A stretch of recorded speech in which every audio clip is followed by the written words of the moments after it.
ఉన్నారు వాళ్ళు అంటా ఉన్నారు ఇలా ఎమ్మెల్యే గురించి మేము ఒకటే చెప్తా ఉన్నాం ఇవాళ ఈ రాష్ట్రంలో మేము చాలా మేము చేస్తున్నటువంటి అభివృద్ధి పనులను చూసి వస్తూ ఉంటే మేము ఏం చేస్తామండి గతంలో తెలంగాణ వినండి అమర్ గారు ఒక నిమిషం గతంలో తెలంగాణ ఉద్యమంలో పాల్గొనలేదన్న బాధతో కనీసం బంగారు తెలంగాణ నిర్మాణంలో ఆయన భాగస్వామ్యం అవుతామని ఎమ్మెల్యేలు దానికి మేమేం చేసేది మేము మీలాగా డబ్బులు ఎక్కడ ఇవ్వలేదే మీలాగా డబ్బులు ఎర చూపలేదే మీ దగ్గర ఏమైనా ఎవిడెన్స్ ఉంటే తీసుకురండి పెట్టండి మీ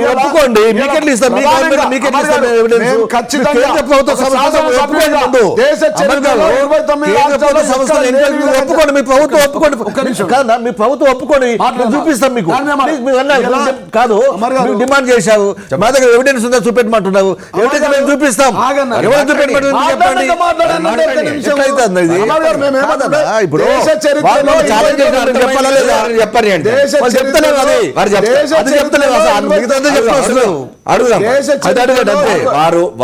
వారు ఒక ఇండిపెండెంట్ వ్యవస్థతో ఎంక్వైరీ చూపిస్తామని చెప్తున్నాం. వినండి అది చట్టం తన పని తను చేసుకుంటది.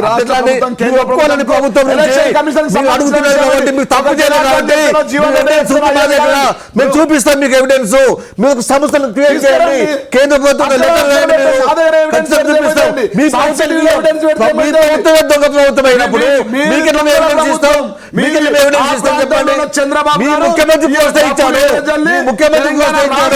ముఖ్యమంత్రి కన్నులు కప్పాడు. మీ ముఖ్యమంత్రి ఎమ్మెల్యే తీసుకున్నాడు. ఇదంతా వాస్తవం. వన్ బై వన్ కాదు చూసే వాళ్ళకి అర్థం మీరు మీ దగ్గర ఎవిడెన్స్ ఏమైనా ఎవిడెన్స్ ఇవ్వమని చెప్తున్నారు. మా దగ్గర ఎవిడెన్స్ ఉంది ఇస్తాము. సాక్షి టీవీలు ఇస్తావా? ఎలక్షన్ కమిషన్ కి ఇవ్వండి, హైకోర్టు ఇవ్వండి, మీరు మంత్రిగా పనిచేసారు మీరు మాట్లాడతారు. మాకు ఇస్తే మీరు లెటర్ రాయండి అని చెప్తున్నాము. లెటర్ ఎవరు రాస్తామే ఏం రాస్తారండి? ఇప్పుడు మీరు చెప్పండి ఒక్క నిమిషం అన్నారు కదా కంప్లైంట్ ఒక మాట అన్నారు నాతో. మీకు మంత్రిగా పనిచేసి మీకు తెలియదు అన్నారు కదా. నేను అన్నది ఏంటి అంటున్నా అదే అన్న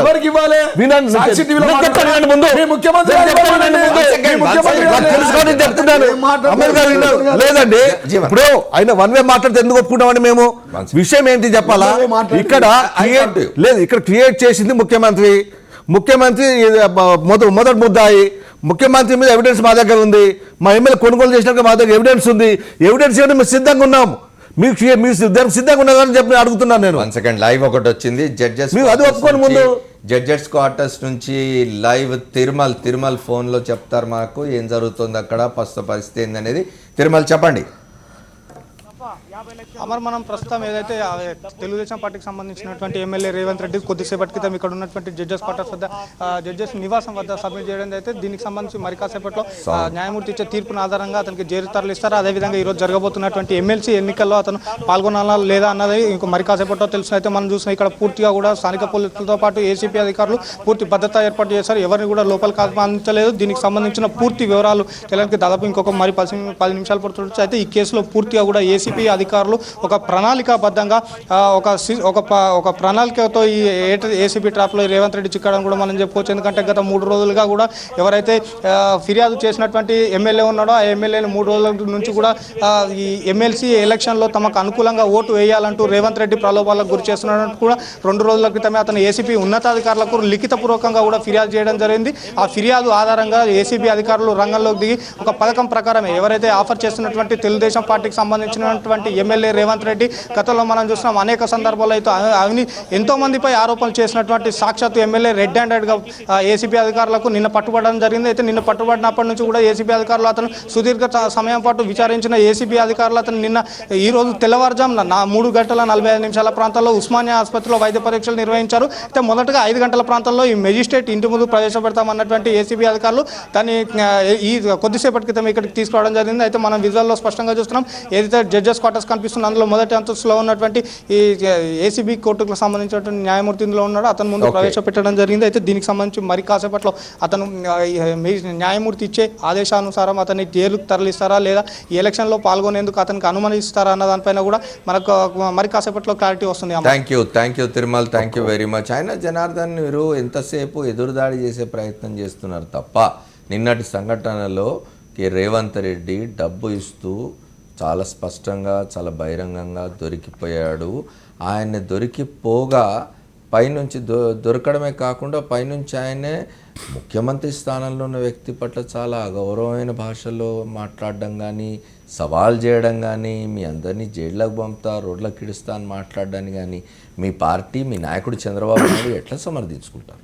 ఇప్పుడు ఎందుకంటే ఓ రాష్ట్రంలో మీ నాయకుడు కూడా ముఖ్యమంత్రిగా ఉన్నారు. నేను కాదంటలేదు. ఇప్పుడు మీరు చెప్పిన దాంట్లో ఒక విజన్ ఉంది, మీరు చెప్పిన దాంట్లో జీవన్ రెడ్డి గారు మాట్లాడిన దాంట్లో డిఫరెంట్ ఆలోచన ఉంది. నేను అనేది ఏంటంటే ఇదంతా కూడా మానవీయ దృక్పథంతో ఆలోచించుకోవాల్సిన అవసరం. ఇది ఒక ఎమ్మెల్యే గెలిచాడు అంటే అతనికి ఒక విలువ ఉంటేనే ఓట్లేసి గెలిపించారు. అక్కడ వితౌట్ విలువ ఒక పార్టీ పరంగా గెలుస్తాడు, ఒక విలువ ఉన్న వ్యక్తి గెలుస్తాడు కదా. ఇప్పుడు నేను అనేది ఏంటంటే ఈ టోటల్ వ్యవస్థకంతా కూడా ఎవరు కారణం అనేది ఇక్కడ మనం ఆలోచిస్తూ ఉన్నాం. వ్యవస్థకు ఒక ఇష్యూను మీరు దృష్టి పెట్టుకొని వన్ డేలో నిన్న జరిగిన ఇన్సిడెంటే మీరు మాట్లాడుతున్నారు. నేను ఈ 1 వీక్ నుంచి కూడా నామినేషన్ చేసిన పద్ధతిలో కూడా ఏ విధంగా నామినేషన్ వేయవలసి వచ్చింది, ఎవరికి ఏ విధంగా ఉంది అనే దాని మీద నేను మాట్లాడుతున్నాను. జీవన్ గారు మాట్లాడుతూ ఏంటి అంటే మేము చేశాం కాబట్టి మా డెవలప్మెంట్ చూసే టీడీపీ వాళ్ళంతా కాంగ్రెస్లో అంతా మాకు కలుస్తున్నారు, మా పార్టీలో కలుస్తుంది కాబట్టి ప్రజాస్వామ్యంలో మేము కలుపుకునే హక్కు మాకు ఉంది. ఇప్పుడు మీ పార్టీ ఎమ్మెల్యేని ఆపుకోలేకపోవడం మీ అసమర్థత కావచ్చు, లేదా మీ బలహీనత కావచ్చు. వారి అభివృద్ధి చూసి వాళ్ళ దగ్గరికి వస్తున్నారని వాళ్ళు చెప్పుకుంటూ ఉన్నారు. ఓకే, మేము దాంట్లో కాదంటలేము. ఇష్యూ టోటల్గా ఒక డెవలప్మెంట్ కోణంలోనే పోయారా లేదంటే ప్రలోభలోనే అయిపోయారా అనేది ఇక్కడ సమస్య. అట్లా ఆధారాలు ఉంటే సమర్పించండి. ఎలక్షన్ కమిషన్ ఉంది,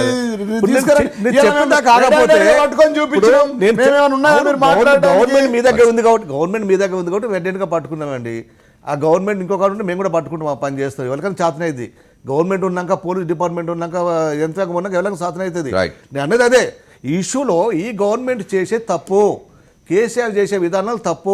ఓకే జనార్దన్, శాసనసభ దగ్గర పరిస్థితి ఏమిటో ఒకసారి కరెస్పాండెంట్ నరసింహరావు అడిగి తెలుసుకొని మళ్ళీ వస్తాను మీ దగ్గరికి. నేను పోలింగ్ స్టార్ట్ కాబోతోంది, ఇంకొక 35-40 నిమిషాల్లో పోలింగ్ స్టార్ట్ అవుతుంది శాసన మండలి ఎన్నికలకు. అక్కడ ఏర్పాటు ఎట్లా ఉన్నాయి, అక్కడ వాతావరణం ఏమిటి, నరసింహరావుని అడిగి తెలుసుకుందాం. నరసింహరావు చెప్పండి, ఏం జరుగుతోంది? మరి కాసేపట్లో అంటే 9 గంటల సమయంలో ఎమ్మెల్సీ ఎన్నికలకు సంబంధించి పోలింగ్ స్టార్ట్ అవుతుంది. దీనికి సంబంధించి ఇప్పటికే భద్రతా ఏర్పాట్లు కూడా చేశారు. ఒక్కొక్కరు ఇప్పటికే ఎమ్మెల్యేలు ఇక్కడికి చేరుకుంటున్నారు. ఉదయం 9 గంటల నుంచి సాయంత్రం 4 గంటల వరకు పోలింగ్ జరుగుతుంది. 5 గంటలకు కౌంటింగ్ ప్రారంభిస్తారు. దాదాపుగా గంట పాటు కౌంటింగ్ జరిగే అవకాశం ఉన్నట్టుగా తెలుస్తుంది. అయితే 1వ ప్రాధాన్యత ఓటు ద్వారానే బయటపడతామని అధికార పక్షం చెప్తున్న నేపథ్యంలో 7 గంటల వరకు పూర్తిగా ఫలితాలు వెల్లడే అవకాశం ఉంది. మరోవైపు పార్టీ ఏజెంట్లు కూడా ఇప్పటికే చేరుకున్నారు. ఎందుకంటే ఎమ్మెల్యేలు కానీ, ఎంపీలు కానీ, ప్రజాప్రతినిధులు కానీ ఎవరు కానీ ఏజెంట్లుగా ఉండే అవకాశం లేదు కనుక ఇతరులను ఏజెంట్గా నియమించారు. టీడీపీకి సంబంధించి పెద్దిరెడ్డిని ఏజెంట్గా నియమించారు. అదేవిధంగా టీఆర్ఎస్కు సంబంధించి శ్రీనివాసరెడ్డి, రాకేష్ లాంటి వారిని 5 మందిని ఏజెంట్లుగా నియమించిన పరిస్థితి చూస్తున్నాం. ఇంకా అభ్యర్థులు ఎవరు ఇక్కడికి చేరుకోలేదు. అయితే నిన్నటి జరిగిన పరిణామం ప్రధానంగా ప్రస్తుతం ఇక్కడ చర్చ జరుగుతుందని చెప్పుకోవచ్చు. ఎమ్మెల్సీ ఎన్నికల కన్నా రేవంత్ రెడ్డి ఎపిసోడ్ పైన ప్రధానంగా ఇక్కడ చర్చ జరుగుతుంది. ఇటు రాజకీయ వర్గాల్లో కానీ, ఇక్కడ ఉన్న సిబ్బందులు కానీ ప్రతి ఒక్కరిలో హాట్ టాపిక్ అదే మారింది. అయితే మారుతున్న పరిస్థితుల్లో ప్రస్తుతం జరుగుతున్న సినారియోలో మాత్రం అధికార పక్షం మాత్రం 5వ స్థానాన్ని ఈజీగా కైవసం చేసుకుంటాం, అది కూడా 1వ ప్రాధాన్యత ఓటుదారునే గెలుచుకుంటామనే ధీమాలో టీఆర్ఎస్ ఉంది. మరోవైపు కాంగ్రెస్ కూడా తమకు ప్రస్తుతం ఉన్న పరిస్థితుల్లో చూస్తే ఒక సీట్ ఈజీగా గెలుచుకుంటామనే పరిస్థితి కనబడుతుంది. ఒకటి టీడీపీలోనే కొంత వాళ్ళకు ఒక నిరుత్సాహమైన పరిస్థితి కనబడుతున్నట్టుగా మనకు కనబడుతుంది. ఎవరు ఇప్పటివరకు టీడీపీకి సంబంధించిన ఎమ్మెల్యేలు ఎవరు ఇక్కడికి చేరుకోలేదు.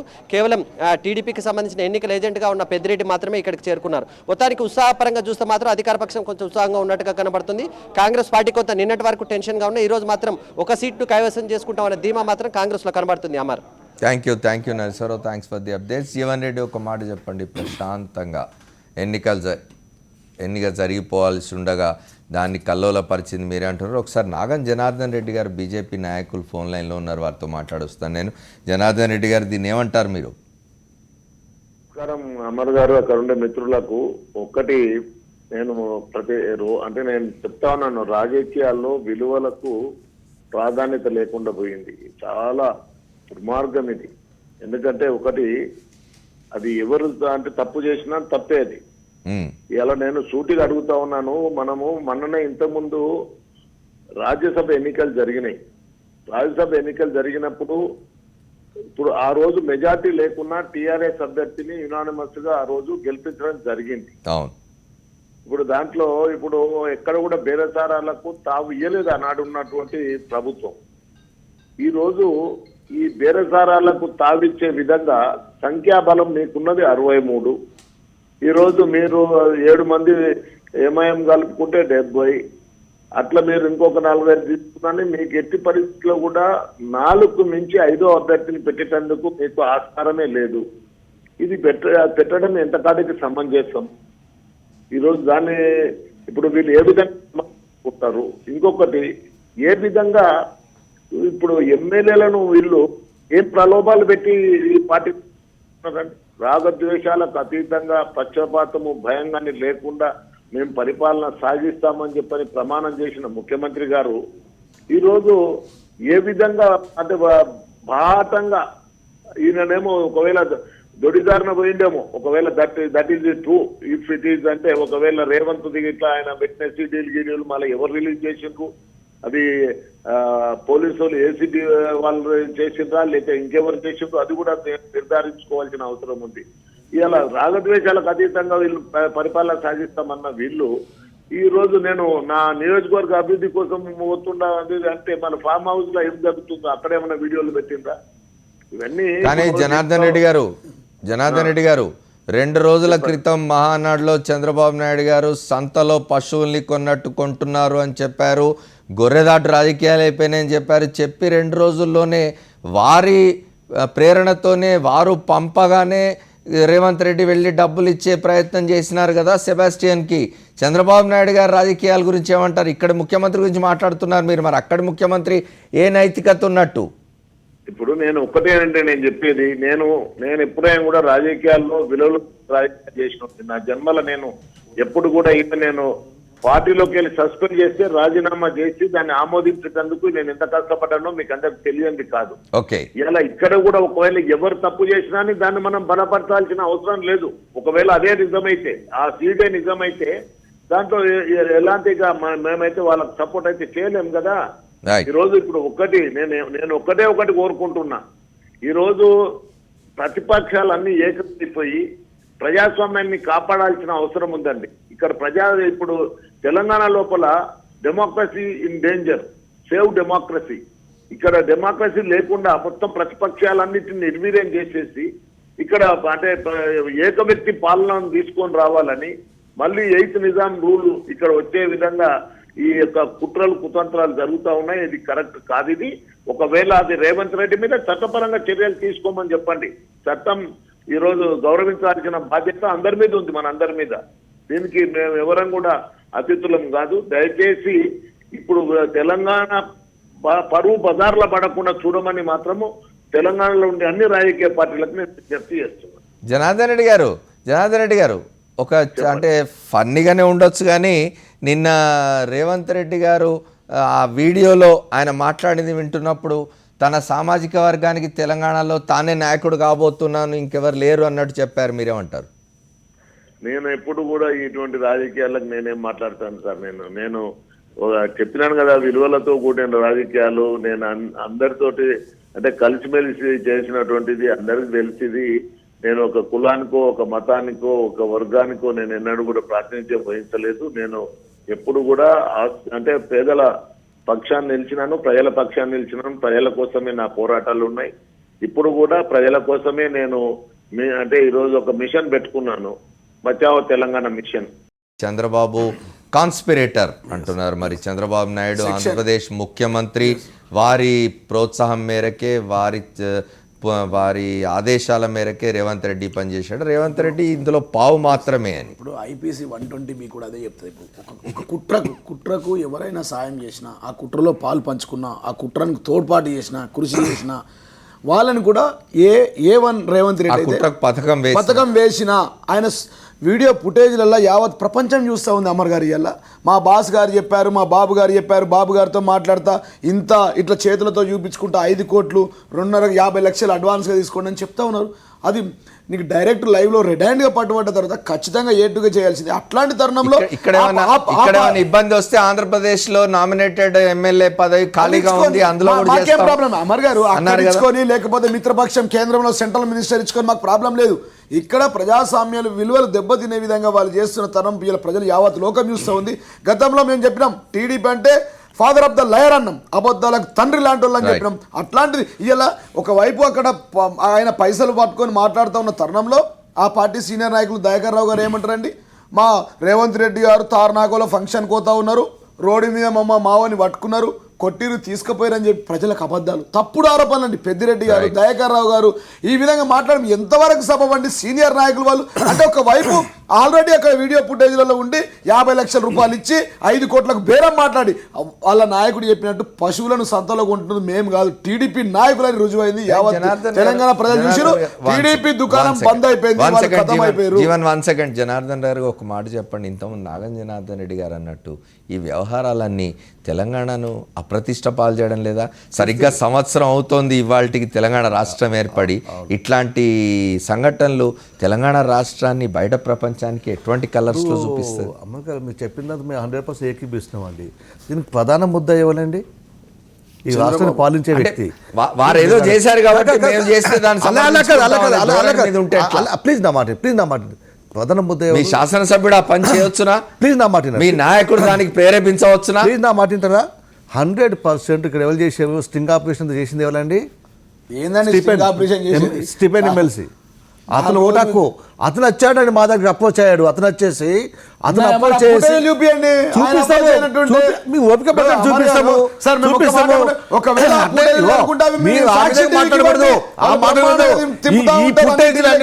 ఈ ఫుటేజ్ ఎవరు ఇచ్చారండి? ఏసీబీ ఇచ్చింది. ఈ ఫుటేజ్ ఏసీబీ ఇవ్వలేదండి, ఏసీబీ ఇవ్వలేదండి.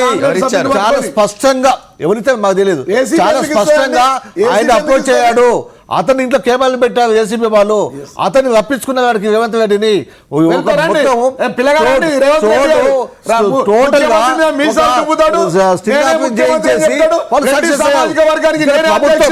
ప్రభుత్వం ఉంది కాబట్టి ఎందుకు తెలుగుదేశం పార్టీని టోటల్ డ్యామేజ్ చేయాలి తెలంగాణ పార్టీ ఏకైక లక్ష్యంతో వాళ్ళు చేశారు. ఆ లక్ష్యం వాళ్ళకి నెరవేరదు. తప్పకుండా 2019 జనార్దన్ గారు ఇవన్నీ జనార్దన్ గారు మీరు చెప్పినవన్నీ సమంజసం అనుకున్నాను. కానీ నేనేమంటున్నానంటే ఏ రకంగా మీరు మీ శాసనసభ్యుడిని దీనికి పథకం పన్నిన మీ ఆంధ్రప్రదేశ్ ముఖ్యమంత్రిని మీ పార్టీ అధ్యక్షుడిని ఏ రకంగా మీరు సమర్థిస్తారు? ఏ రకంగా సమర్థిస్తారు మీ అధ్యక్షుడిని, మీ పార్టీ నాయకుడిని? ముఖ్యమంత్రి చేసి సమర్థించినప్పుడు ముఖ్యమంత్రి చేసి సమర్థిస్తున్నారు కదా. ముఖ్యమంత్రి కనులు కప్పుతున్నాడు. ముఖ్యమంత్రి చంద్రశేఖరరావు చేస్తున్నారు కాబట్టి అవతల ముఖ్యమంత్రి చంద్రబాబు నాయుడు గారు కూడా చేయొచ్చు అంటారు. ఏంటంటే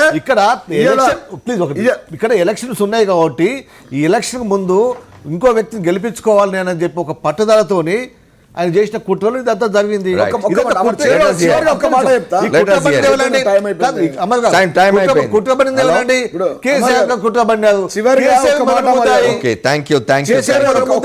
చివరిగా అయిపోయింది మరి చర్చ. ఒక మాట ఏంటంటే ఇప్పుడు మేము కుట్ర పడినాం కరెక్ట్. నేనేమైనా చిన్న పిల్లగాడండి రేవంత్ రెడ్డి అంటే? నిన్నగాక నిన్న ఈ జరిగిన ఉదంతం అయిన తర్వాత మీడియాకి వచ్చి మీసాలు తిప్పుతూ కేసీఆర్ ని సంగతి చూస్తా, నిన్ను దించుతా, రెడ్డి సమాజ వర్గానికి అధ్యక్షుడిని, ఈ రాష్ట్రంలో ముఖ్యమంత్రిగా పోతా, ముఖ్యమంత్రి అయ్యే చేసే పనులు ఇవ్వండి. ఇలా ఈ రాష్ట్రానికి ముఖ్యమంత్రి అయితే ఆయన సెల్ఫ్ డబ్బా ఖచ్చితంగా రేవంత్ రెడ్డి అయితే ఏటుగా చంద్రబాబు ఖచ్చితంగా ఉండాల్సిందే. ఈ కేసులో ప్రజాస్వామ్య విలువలు